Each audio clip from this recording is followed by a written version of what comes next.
returning early from a trip, a man notices a light on in his mother's bedroom in the middle of the night. There he catches his wife kneeling, hiding a mysterious box under his mother's bed. What he discovers later turns care into crime and love into disgust. The early morning in Chicago was the kind that seemed to swallow all the city's sounds. Not even the cars on Michigan Avenue made enough noise to break the heavy silence that hung over the Lincoln Park neighborhood. Michael Taylor parked the car in the house's garage with a sigh of relief. The 3-day trip to Des Moines had been exhausting, filled with tense meetings about the expansion of Taylor Natural Essences, the company his mother, Mrs. Eleanor, had founded over 30 years ago. He turned off the engine and rested his head on the steering wheel for a moment. At 42, Michael carried the weight of being the sole heir to an empire built drop by a woman who knew every plant, every essence, every secret of nature. Eleanor Taylor was more than a successful businesswoman. She was a respected matriarch, feared and admired in equal measure. As he got out of the car, Michael noticed that the light in his mother's bedroom on the second floor was on. He frowned. It was 3:30 in the morning. Mrs. Eleanor always went to bed early at 9 o'clock sharp, following a religious routine she had maintained for decades. That lit window was an anomaly, a detail out of place that immediately set off an alarm in his tired mind. He entered through the back door, taking off his shoes so as not to make any noise. The house was steeped in shadows, with only a few emergency lights discreetly illuminating the hallways. The air conditioning hummed softly, mingling with the ticking of the old clock in the living room. Everything seemed normal, but that light on the second floor continued to bother him like a splinter under his skin. He climbed the stairs slowly, each step creaking gently, under his weight. The second-floor hallway was wide, its walls decorated with paintings of American landscapes that his mother collected. Eleanor's bedroom door was ajar, and the light spilling through the crack drew a yellowish rectangle on the waxed floor. It was then that Michael heard a muffled whisper, followed by the sound of something being dragged. His heart quickened. He pushed the door open carefully, and what he saw made him freeze in place. Charlotte, his wife, was kneeling beside Mrs. Eleanor's bed, her back to the door. She was holding something in her hands, an object Michael couldn't identify from a distance, and she seemed to be shoving it under the bed with quick, nervous movements. The lamplight cast elongated shadows on the wall, creating a disquieting atmosphere. Mrs. Eleanor was sleeping soundly, her chest rising and falling in a slow, regular rhythm. Her face, once full and rosy, now seemed too pale, almost transparent under the dim light. Her grey hair, always so neatly coiffed, was disheveled on the pillow. Charlotte jumped to her feet when she noticed Michael's presence. Her face, usually serene and controlled, showed an expression of surprise that quickly morphed into something harder to decipher: fear, guilt, annoyance. "Michael," she whispered, placing a hand on her chest. "You scared me. I thought you weren't coming back until tomorrow." "I finished early," he replied, keeping his voice low so as not to wake his mother. "What are you doing in here at this hour?" Charlotte smoothed the white apron she always wore when caring for Mrs. Eleanor. She was a registered nurse with a specialization in geriatrics and had taken over her mother-in-law's care for the last 6 months, ever since Eleanor had begun to show worrying signs of frailty. "Your mother was having trouble sleeping," Charlotte explained, walking toward the door with measured steps. "I came to check if she needed anything. I gave her the nightly medication and was just organizing a few things." "What things?" The question came out harsher than Michael had intended. Charlotte stopped at the door and faced him with those brown eyes he had once found so beautiful, so full of promise. Now, under the faint light of the hallway, they seemed different, calculating. "Just the box of extra medications," she answered, her tone too controlled. "You know how your mother likes to have everything within reach. I was putting it under the bed for easier access." Michael nodded slowly, but something about that explanation didn't add up. His mother had always been extremely organized. She would never keep medications under the bed. She had an entire cabinet in the ensuite bathroom, with labeled shelves and a control system she herself had created years ago. Charlotte walked past him without waiting for more questions, her footsteps echoing softly down the hall until they disappeared into the darkness of the room they shared at the other end of the house. Michael stood there looking at the sleeping figure of his mother, feeling a discomfort grow in his chest like an invasive weed. He approached the bed and knelt, peering underneath it.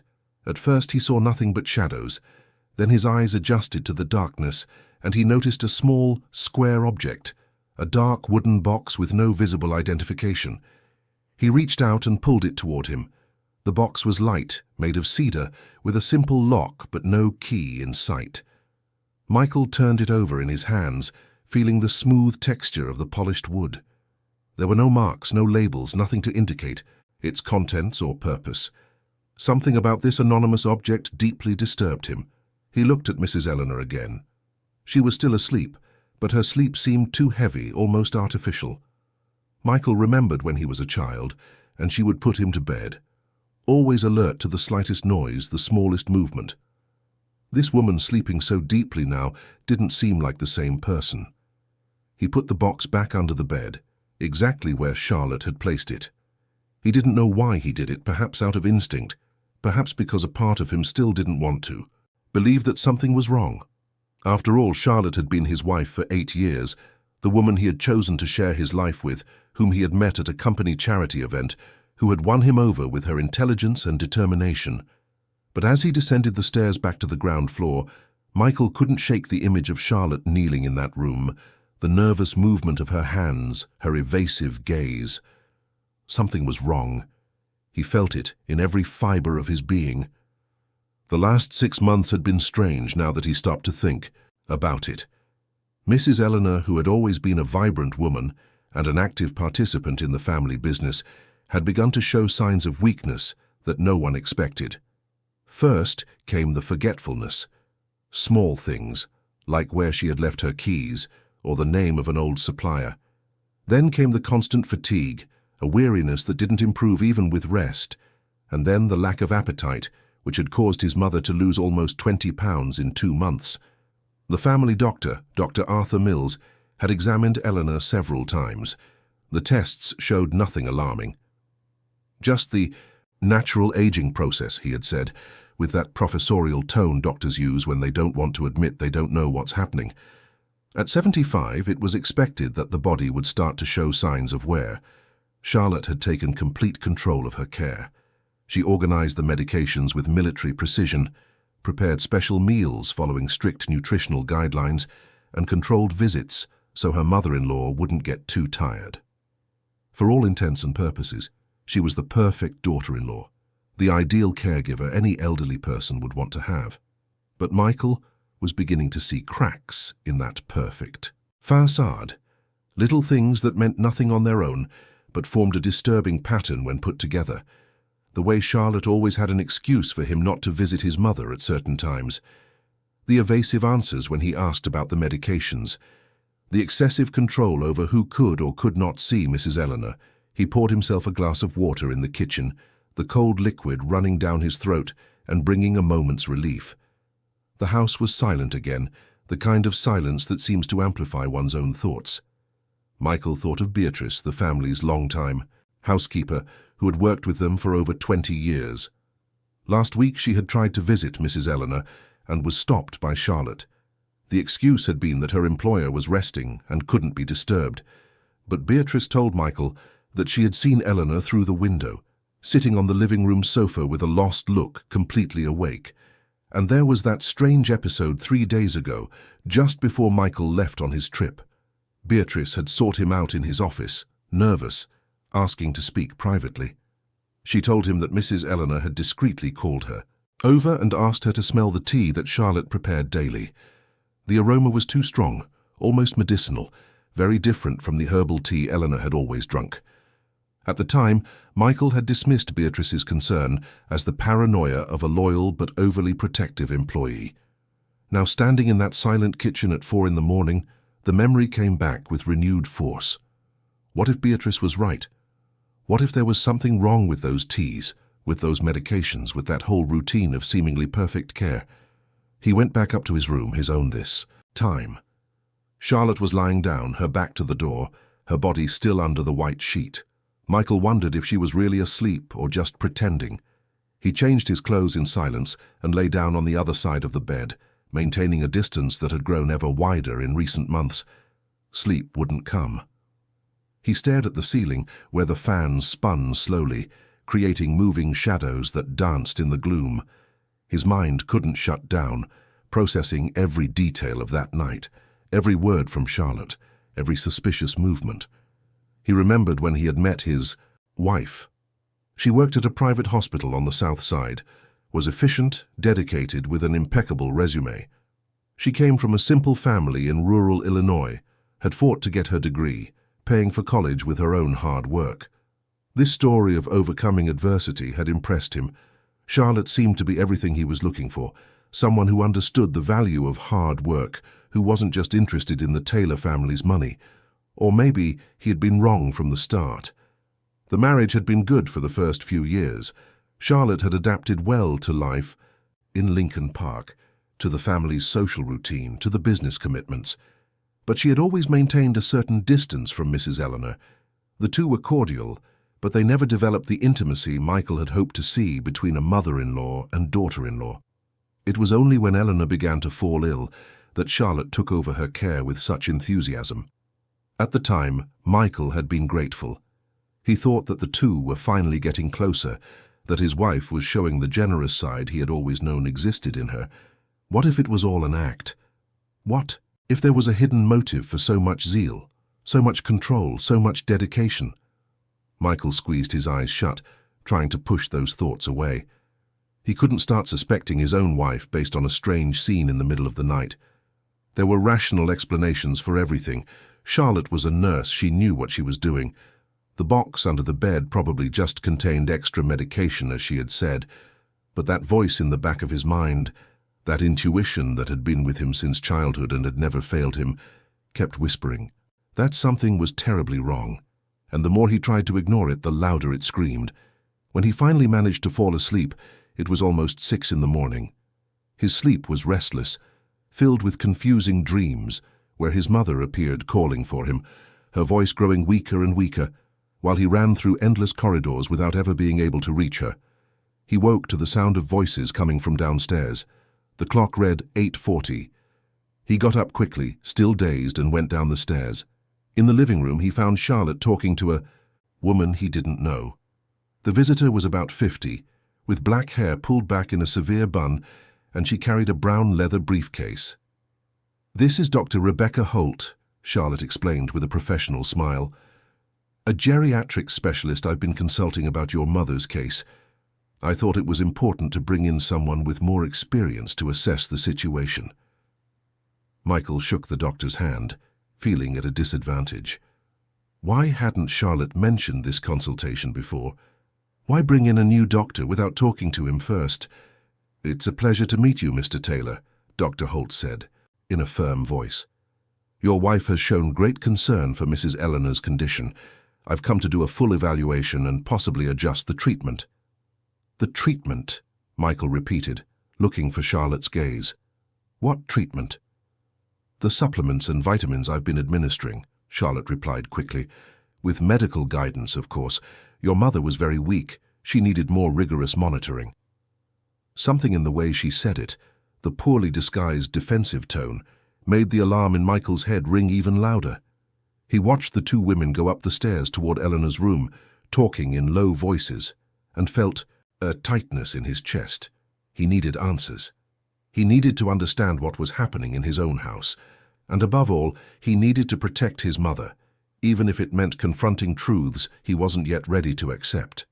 Later that day, when Charlotte went out shopping and Dr. Holt had already left, Michael went up to his mother's room again. Eleanor was awake, sitting in the armchair by the window, looking out at the garden with that distant expression that had become so common lately. "Mum," he called softly, kneeling beside her. Eleanor turned her face slowly, and, for a moment, her eyes regained some of their old sparkle. "Michael, my son, you're back." "I'm back. How are you feeling?" She smiled faintly. "Tired. Always so tired. But I'm happy to see you." He held her hand, feeling how cold and frail it was. When was the last time he had really talked to his mother, without Charlotte around, without the rush of business, without all the barriers that had been erected between them? Mom, I need to ask you something. Do you trust Charlotte? Eleanor took a long time to answer, and when she did, her voice was laden with something Michael couldn't immediately identify. Weariness? Resignation? Fear? She takes very good care of me, Eleanor said, looking back out the window. Very good care indeed. The answer wasn't exactly what he had asked, and they both knew it. Michael was about to press her when he heard footsteps on the stairs. Charlotte had returned earlier than expected. He stood up quickly, kissed his mother's forehead, and left the room. In the hallway, he passed Charlotte, who was carrying grocery bags. She gave him a questioning look, but he walked right past, muttering something about work in the office. He locked himself in his home office on the ground floor and stayed there for hours, staring at the computer screen without really seeing anything. His mind was elsewhere, trying to piece together a puzzle whose pieces were still scattered and confusing. But one thing he knew with absolute certainty: he had to find out what was inside that wooden box, and he had to do it before it was too late.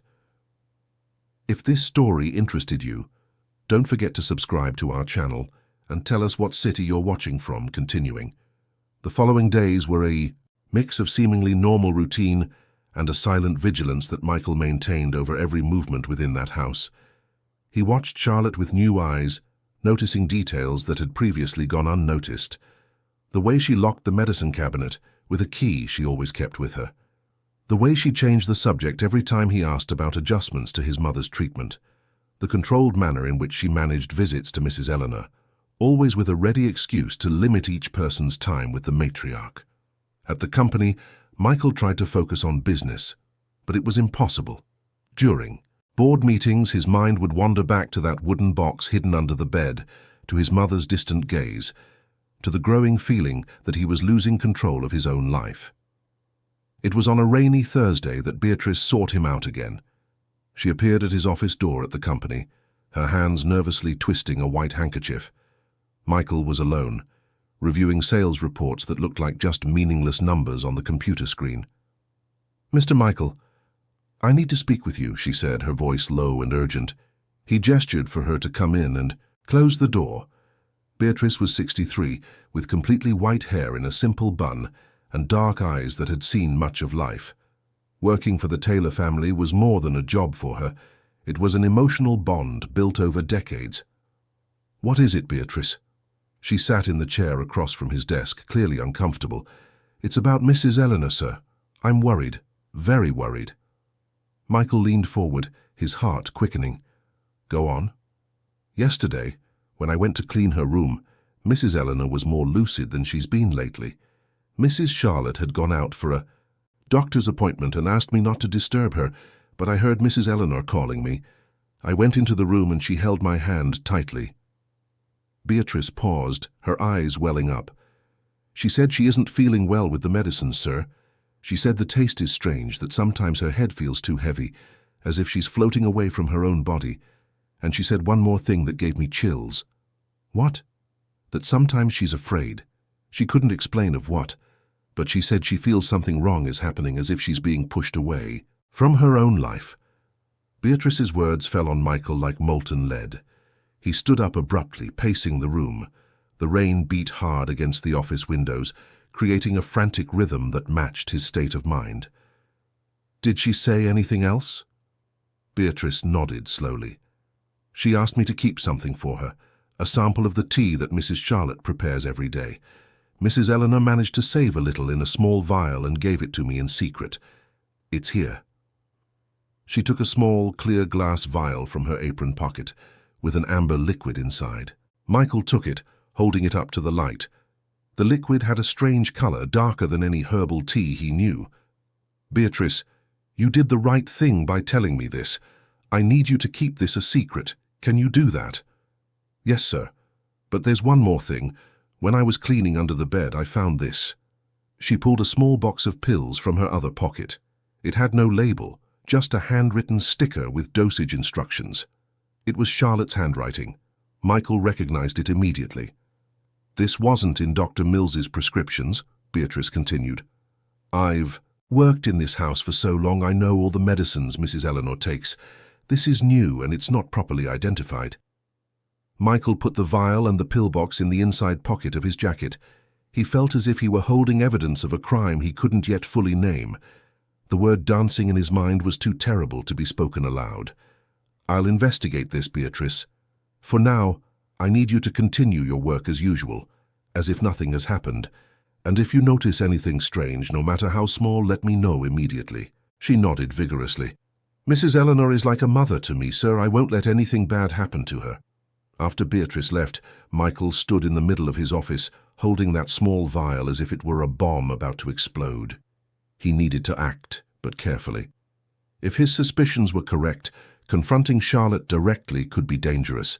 She was smart, prepared, and had obviously planned everything in advance. He picked up the phone and called an old college friend, Robert Andrews, who now worked as a private investigator. They had lost touch over the years, but Michael remembered that Robert was discreet and reliable.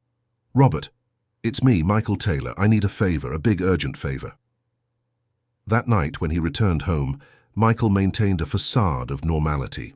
He had dinner with Charlotte. They talked about trivial things, and he even managed to smile when she told a story about a patient she had treated years ago at the hospital. But inside, he was on high alert, every sense heightened, every word weighed and measured.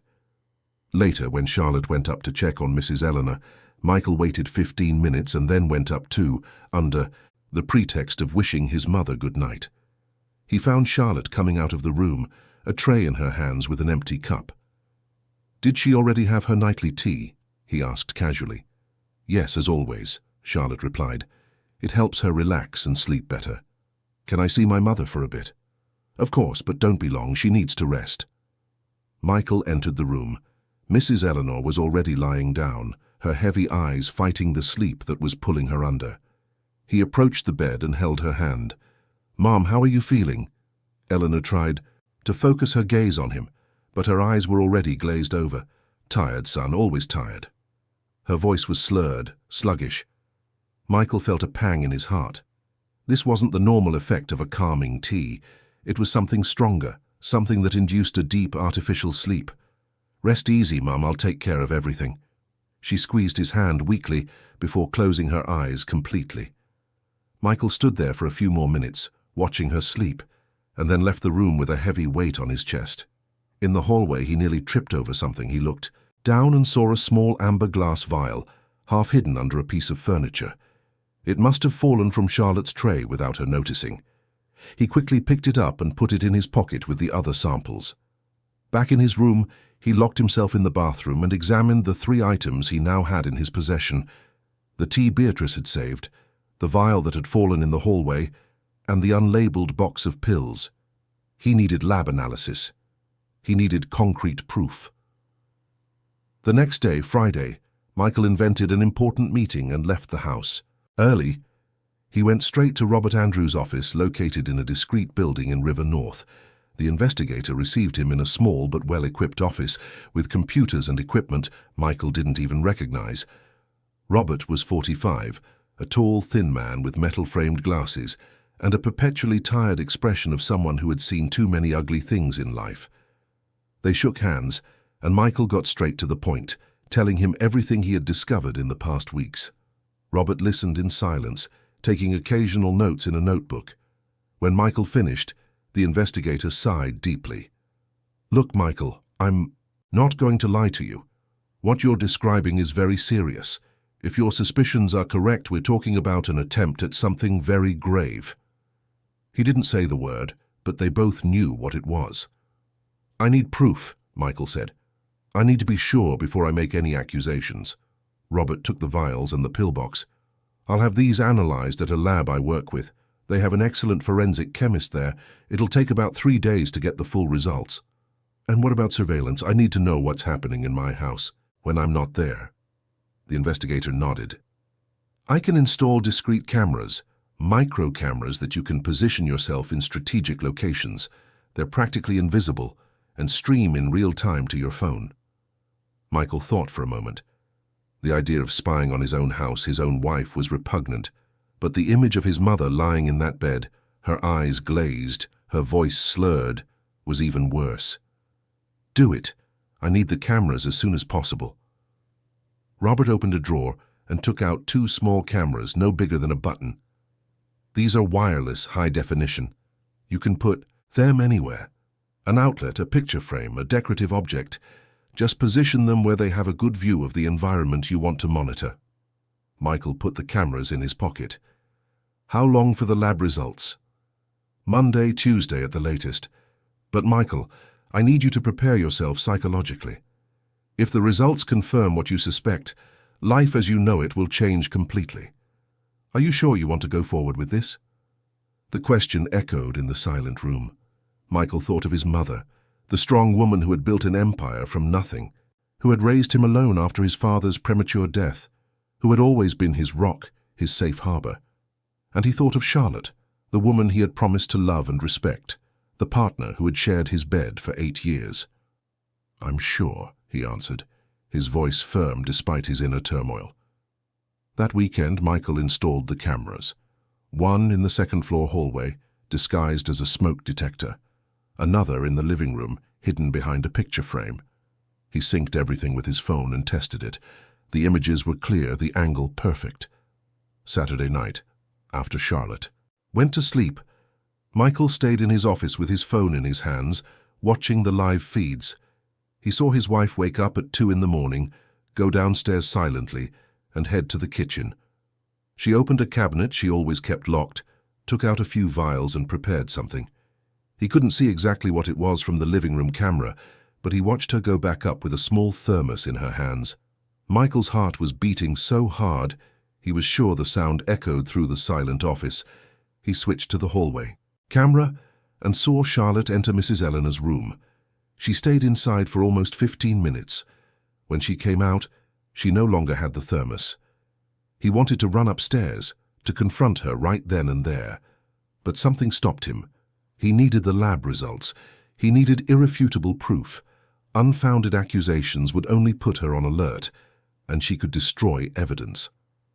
On Sunday, Michael went to visit his mother. Charlotte had gone out shopping, and he took the opportunity to have a frank conversation with Eleanor. He found her sitting on the bedroom balcony, looking out at the garden. The day was sunny, but she wore a thick shawl over her shoulders, as if she felt cold even in the November heat. "Mum, we need to talk seriously." Eleanor turned her face to him, and Michael saw something in her eyes he hadn't seen in months. Clarity, lucidity, as if in that moment his mother was truly present, not the faded, distant version she had recently become. "I know, son. I know you've noticed." Her words surprised him. "Noticed what, Mum?" Eleanor took a deep breath, as if gathering her strength. "That something is wrong, that I'm not sick in the way they say I am. I feel it, Michael. I taste the strange flavor in the things I drink. I feel my body getting weaker, even when it should be getting better.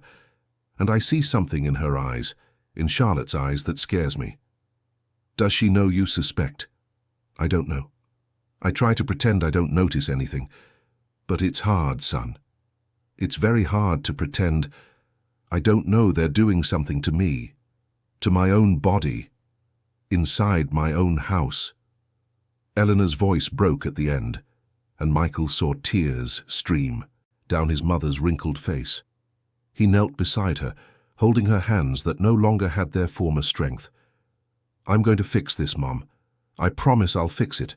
I just need a few more days. I need to be sure. I need proof. But I'm going to get you out of this situation. You can trust me." She nodded slowly. "I've always trusted you, my son. Always." When Charlotte returned from shopping, she found Michael in the living room, pretending to watch television. She commented on the traffic, the heat, on trivialities that meant nothing, and while he watched her every move, every expression, searching for signs of the woman who had married him for love, or the imposter who was planning something unspeakable. Monday arrived with a grey sky that threatened rain. Michael was in his office when Robert called. "I have the results," the investigator said, his tone grave. "You need to come here. Now." The drive from his office to River North had never seemed so long. The traffic was heavy. Every red light was an eternity. When he finally arrived at Robert's office, he was in a cold sweat despite the car's air conditioning. Robert was waiting for him with a folder of documents in his hand and a serious expression that confirmed Michael's worst fears. "Sit down," the investigator said.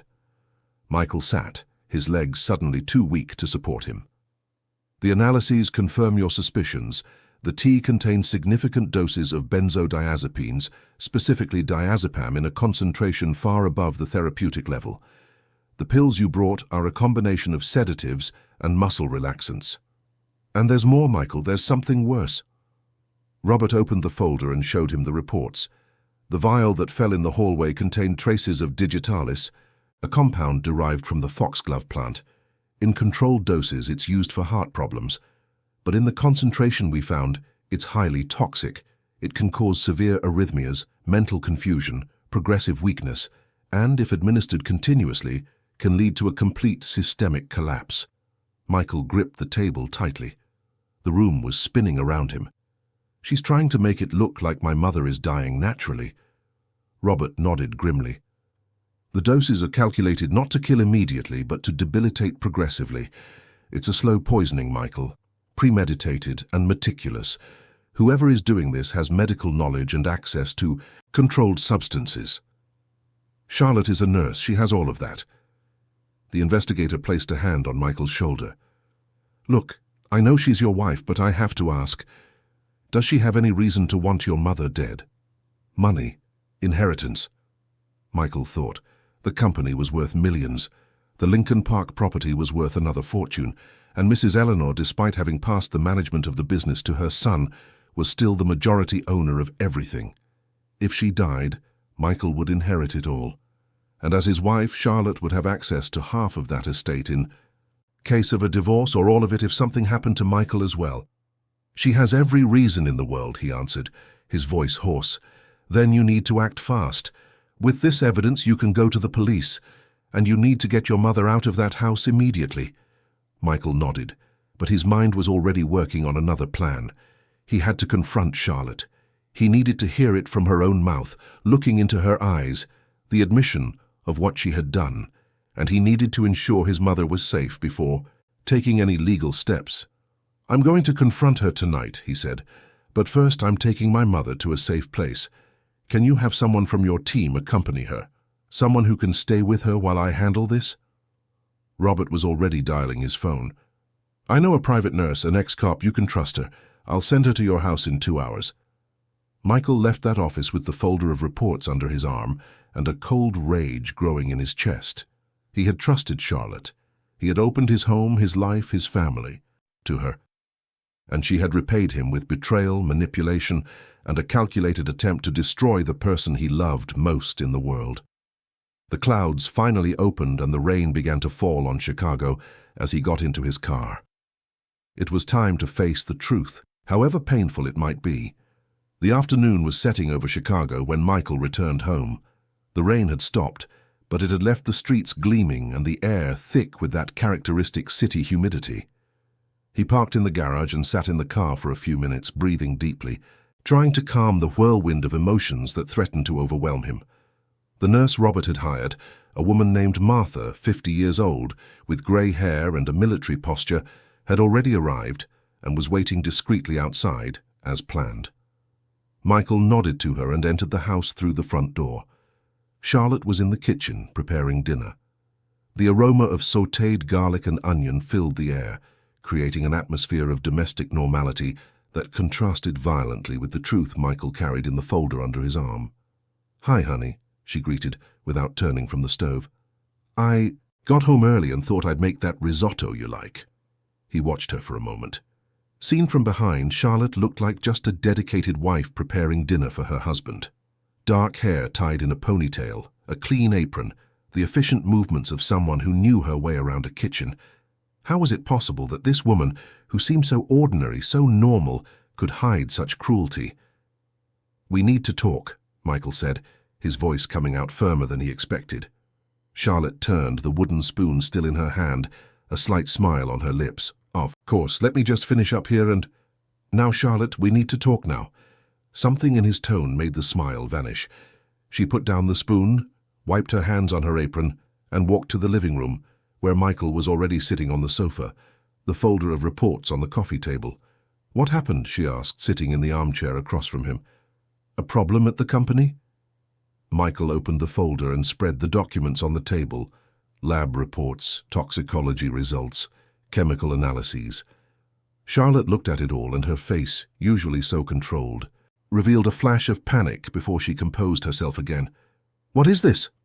"These are the analyses of the medications you've been giving my mother, of the tea you prepare for her every night, of the pills you administer without a doctor's prescription." Charlotte turned pale. "Michael, I don't know what you're talking about.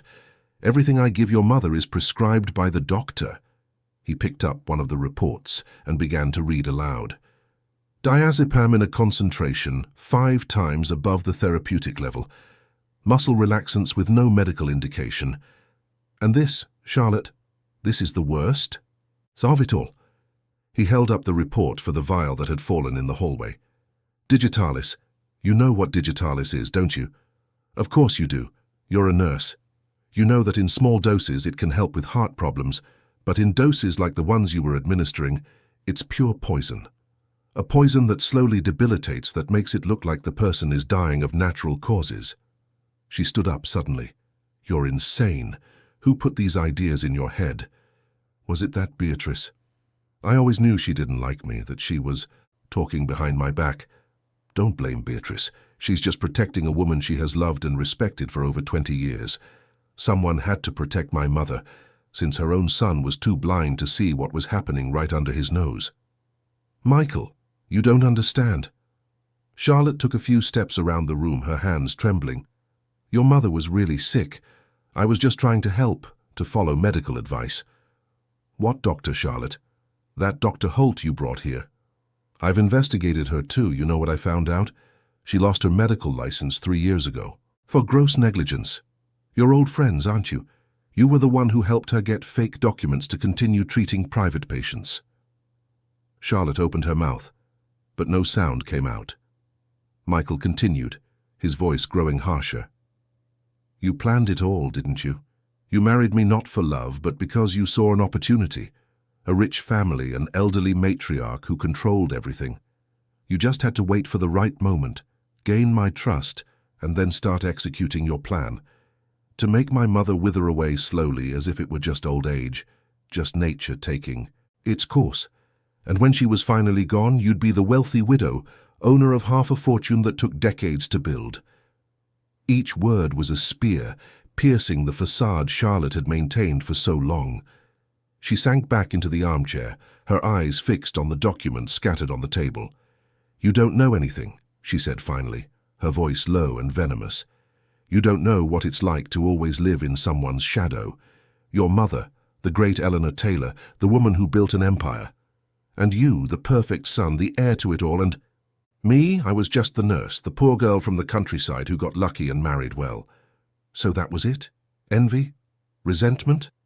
Charlotte laughed, a bitter, humorless sound. "It wasn't just that. It was power, Michael. It was finally having control over my own life, my own destiny. You would never understand. You were born with everything. You never had to fight for anything." Michael felt a rage so intense he had to clench his fists to keep from standing up and shouting. "And for that you thought you had the right to try and take my mother's life? For that you thought you could poison a 75-year-old woman in her own home?" "I wasn't trying to do that," Charlotte defended, but the lie sounded weak even to her own ears. "I just wanted her to become more frail, more dependent. So you would see she couldn't manage the business anymore, that she needed to pass everything to you. And then I would be important. I would be needed." Michael shook his head in disbelief. "You're lying. The dosages you were using weren't to make her frail. They were to do something much worse, and you know it." Charlotte fell silent, her gaze lost somewhere beyond the window. Outside, the garden glistened with the raindrops still clinging to the leaves. It was a beautiful, peaceful scene that contrasted absurdly with the horror of the conversation taking place in that room. It was then that Martha, the nurse Robert had sent, entered discreetly through the kitchen door, accompanied by Beatrice. Michael had arranged everything beforehand, every detail of the plan. While he confronted Charlotte, The two women would go up to Mrs. Eleanor's room and prepare her to leave the house. Charlotte noticed the movement and her face contorted. In panic. What's happening? Who is this woman? She's someone who will take care of my mother for real, someone who won't slowly poison her while faking love and dedication. You can't take Mrs. Eleanor from this house. She needs me.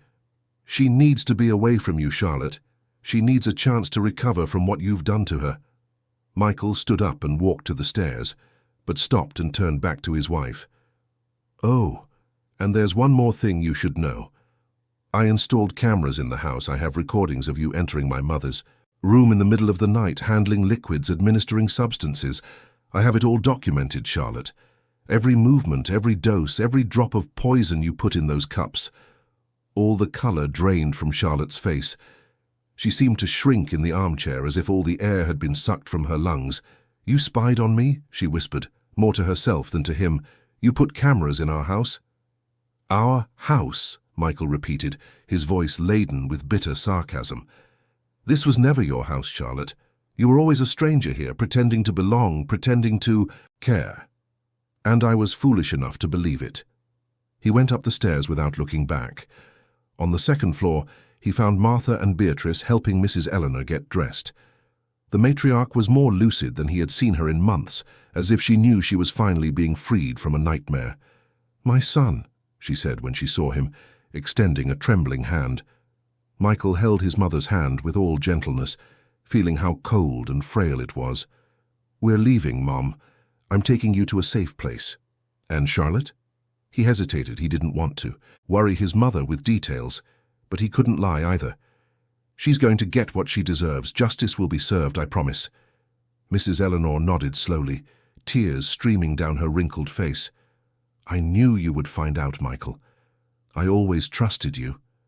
I tried to give signals, tried to make you realize, but it was difficult. She controlled everything, every minute, every move. It was like being trapped in my own body."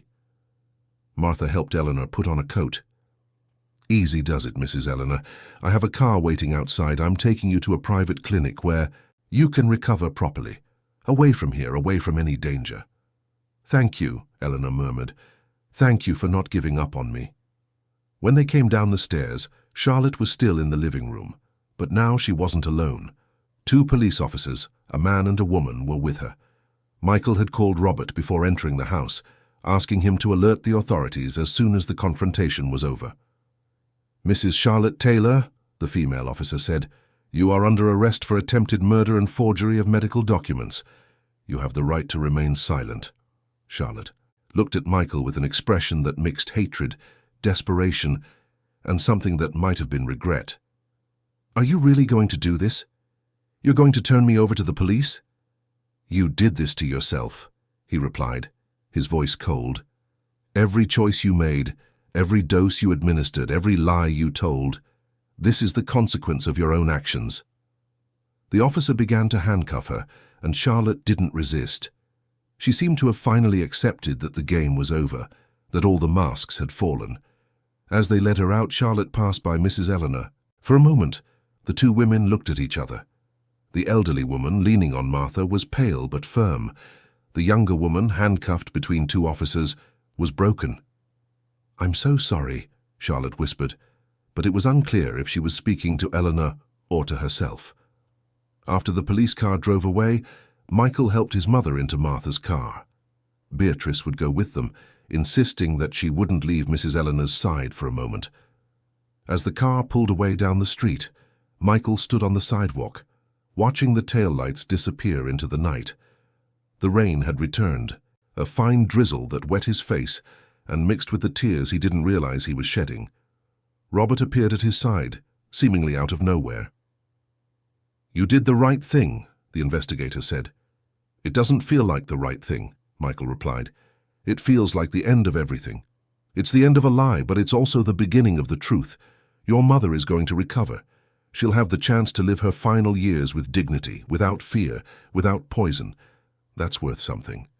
Michael nodded, but he couldn't shake the feeling that he had lost much more than a criminal wife. He had lost his faith in people, his ability to trust completely, the innocence of believing that love could conquer anything. In the following days, the story leaked to the press. The Chicago newspapers ran sensational headlines about the nurse who tried to poison her wealthy mother-in-law. Social media exploded with comments, theories, and rash judgments from people who knew none of the individuals involved. Michael avoided it all. He focused on running the company, on visiting his mother daily at the clinic where she was recovering. Dr. Mills, the family doctor, was horrified when he learned the truth. He reviewed every prescription, every test, every consultation from the past few months. He admitted that he should have investigated more deeply, that he should have been suspicious of the dosages Charlotte claimed were his instructions. Mrs. Eleanor, under proper care and free from the toxic substances, began to recover remarkably quickly. Her lucidity returned, her strength gradually came back, and her appetite was restored. In 3 weeks, she was unrecognizable compared to the frail, faded woman Michael had found on that rainy morning. One afternoon, sitting beside his mother in the clinic's garden, Michael finally asked something that had been tormenting him since the day of the arrest. "Mum, did you suspect Charlotte from the beginning?" Eleanor was silent for a long moment, watching the flowers that grew around them. "I did suspect, yes, but I didn't want to believe it. I tried to deny it, tried to convince myself that it was just the correct medicines making me feel strange. But deep down, my son, I knew. The body knows when it's being poisoned, even if the mind tries to deny it." "Why didn't you say anything?" She smiled sadly. "Because I saw that you loved her. I saw how you looked at Charlotte, how you believed her every word, and I didn't want to be the paranoid mother-in-law who destroyed her son's marriage out of jealousy or insecurity. Besides, I was afraid. Afraid that if I said something and no one believed me, she would increase the doses, accelerate the process." Michael held his mother's hand. "I should have noticed sooner. I should have protected you better." "You did protect me, my son. At the right time, in the right way, and that's all that matters." Charlotte's trial was set for 3 months later. Robert continued to investigate, uncovering more details of the plan. Apparently, Charlotte had started preparing everything about a year earlier, researching slow-acting poisons, studying similar cases, and even connecting with Dr. Rebecca Holt, who would also be prosecuted as an accomplice. Michael threw himself into his work, trying to rebuild the life that had been turned upside down. The company needed him, the employees needed leadership, and he found in his professional responsibilities a way to process the personal trauma. Beatrice continued working at the house, but now with the help of other staff, because Mrs. Eleanor was coming home. The matriarch insisted she would not let that house, the home she had built herself, be forever stained by the actions of an evil person. She would cleanse that space, literally and figuratively, and turn it back into a place of love and peace. On the eve of Eleanor's return, Michael walked through the empty rooms, remembering. The bedroom where he had caught Charlotte, the kitchen where she prepared poisons disguised as care, the living room where the final confrontation had taken place. Each space held painful memories, but it also bore witness to his courage in seeking the truth, even when it meant destroying everything he knew. He looked out his mother's bedroom window and saw the garden below, illuminated by the soft lights of dusk. The trees swayed in the breeze, the flowers bloomed in vibrant colors, and life went on, indifferent to the human dramas that unfolded beneath its canopy. And for the first time in weeks, Michael felt something besides pain and anger. He felt hope, small, fragile, but real. The hope that he could rebuild, that his mother would live to see new days, that justice would be served, and that perhaps eventually he could learn to trust the world and the people in it again. 3 months passed like leaves carried by the wind. 3 months of transformations, healing and discoveries that forever changed the lives of everyone involved in that story of betrayal and redemption. Mrs. Eleanor returned to her Lincoln Park home on a sunny February Sunday. The house had been completely cleaned, every room aired out, every piece of furniture rearranged.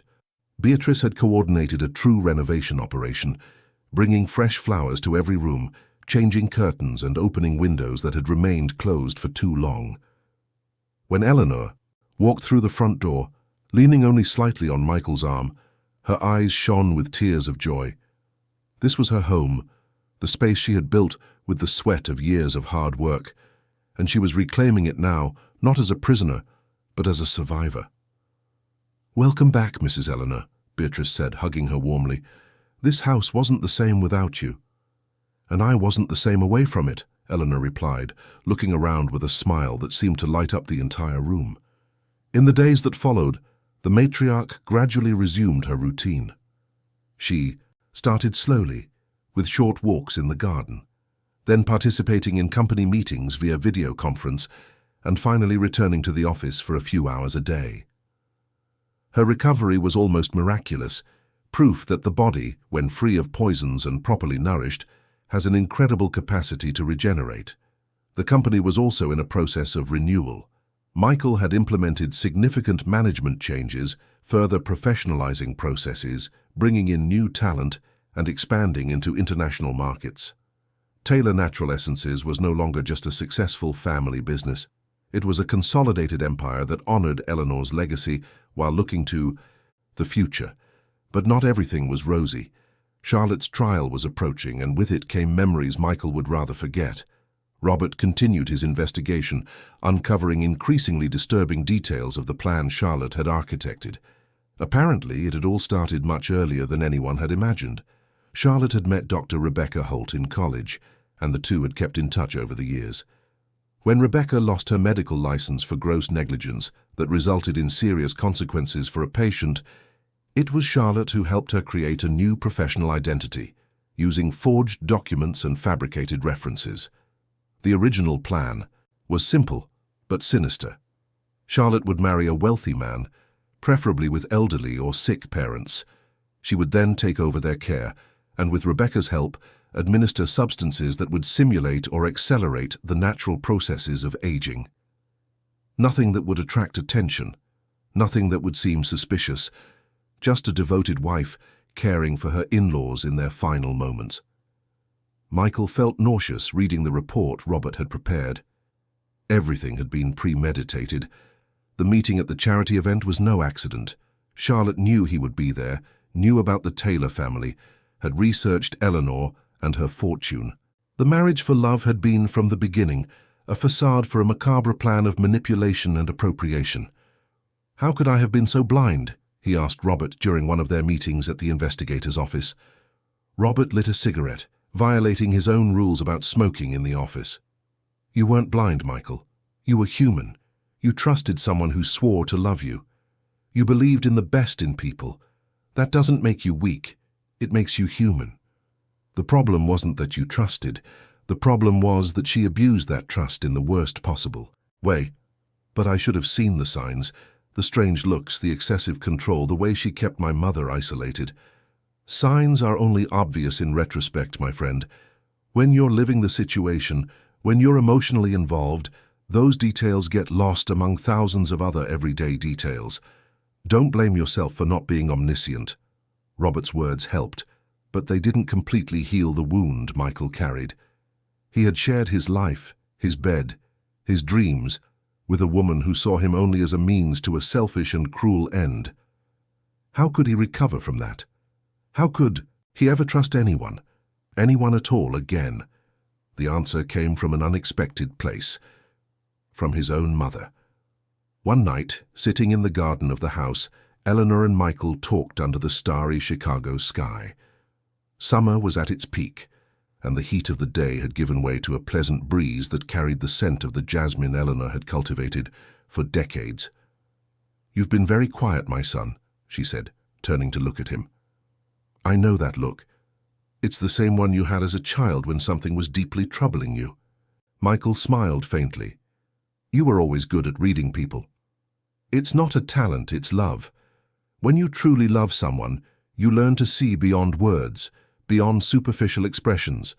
You learn to see the soul. And how can you still believe in love after everything you've been through?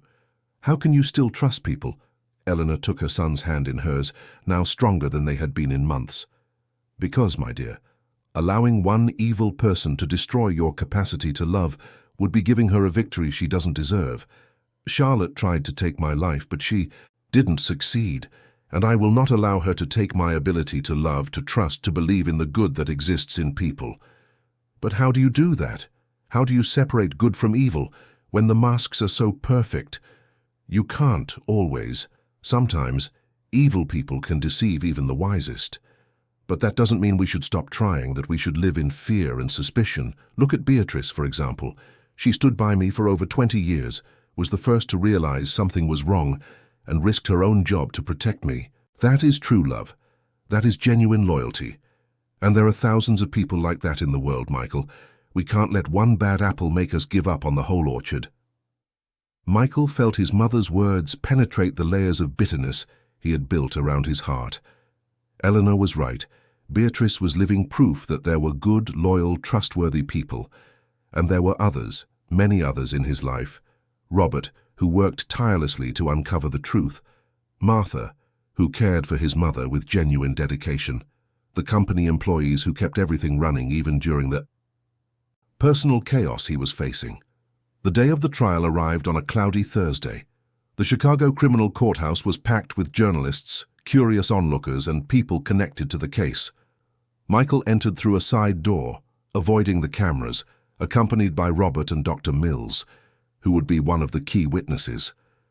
Charlotte was already in the courtroom when they arrived. She looked different, thinner, her hair disheveled, no makeup. She wore a prison uniform and sat next to her lawyer, a middle-aged man who looked as defeated as his client. When their eyes met, Charlotte didn't look away. There was something in her expression that Michael couldn't quite decipher. Regret, defiance, resignation, perhaps a mixture of all three. The trial lasted 2 full days. Witness after witness took the stand, telling their version of the facts.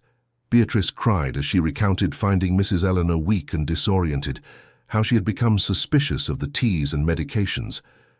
Dr. Mills admitted, his voice heavy with guilt, that he had not properly investigated the symptoms because he trusted Charlotte's professional judgment as a nurse.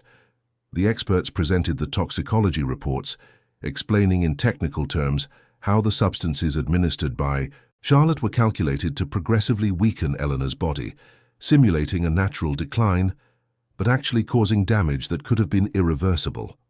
The defense attorney tried to argue that Charlotte suffered from psychological problems, that she was not fully aware of her actions, that she deserved treatment instead of prison, but the evidence was overwhelming.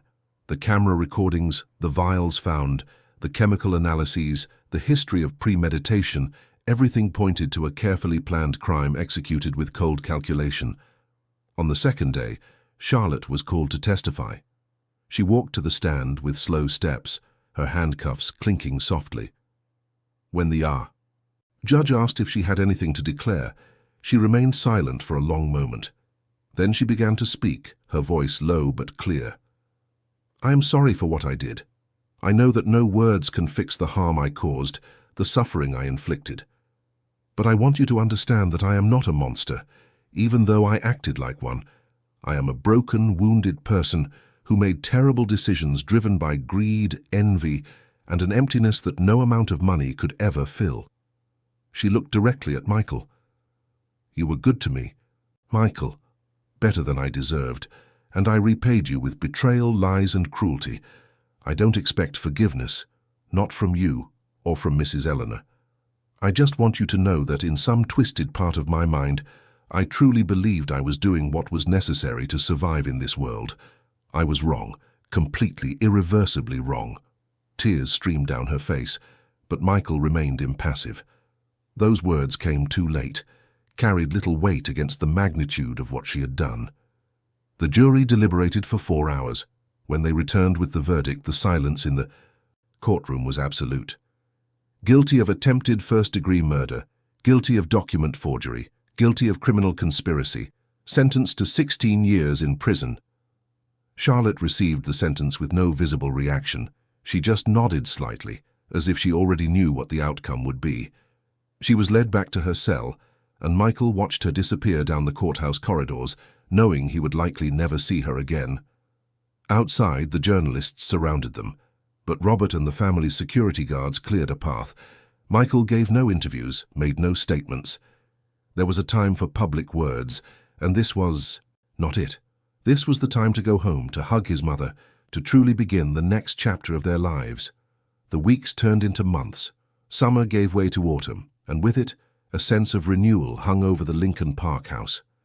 Eleanor was completely recovered, stronger and more vibrant than she had been in years.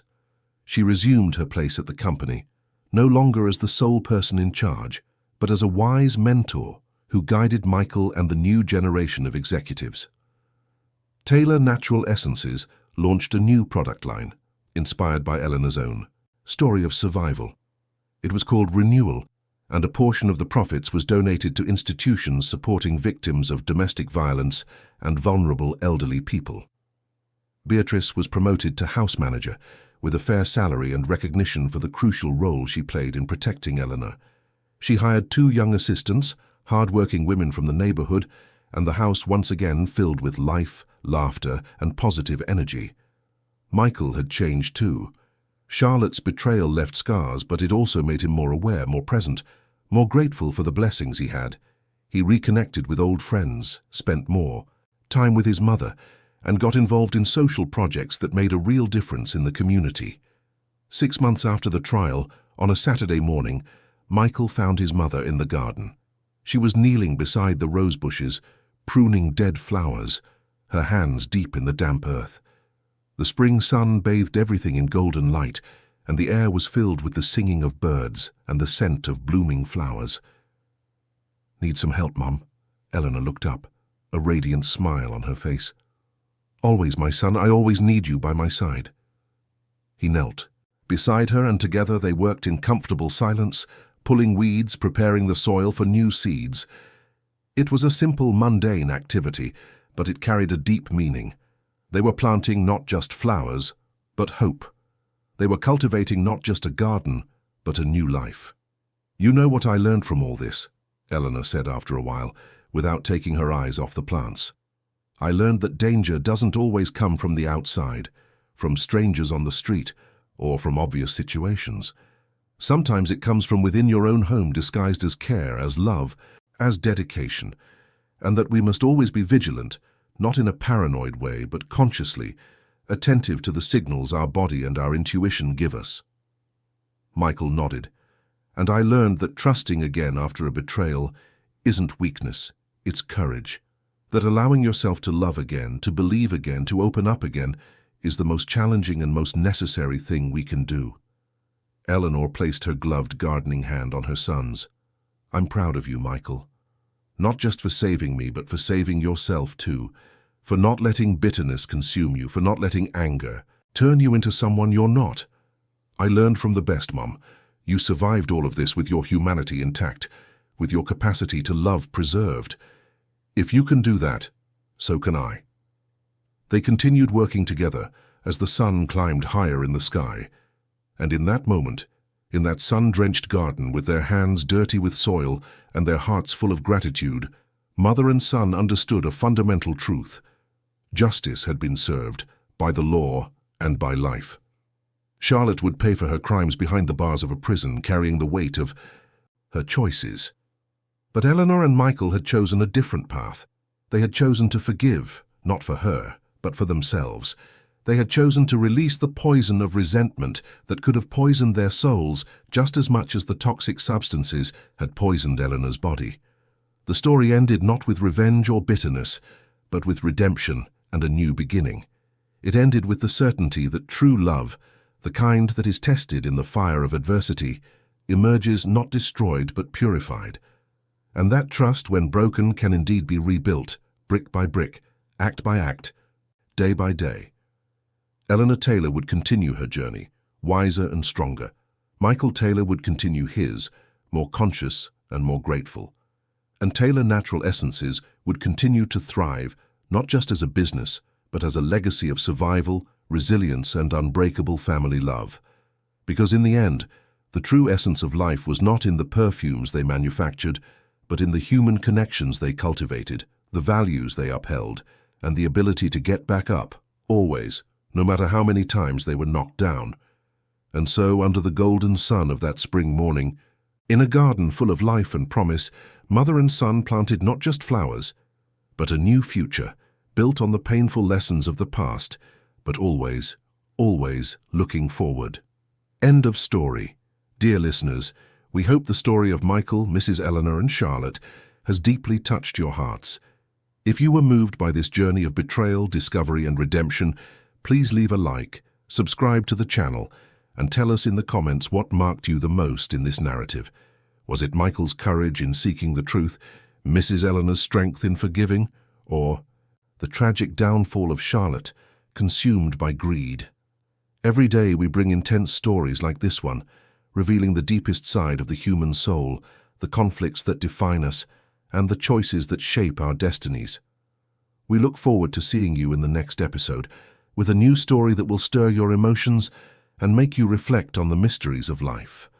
Until then, and remember, the truth always finds its way, and true love always wins in the end.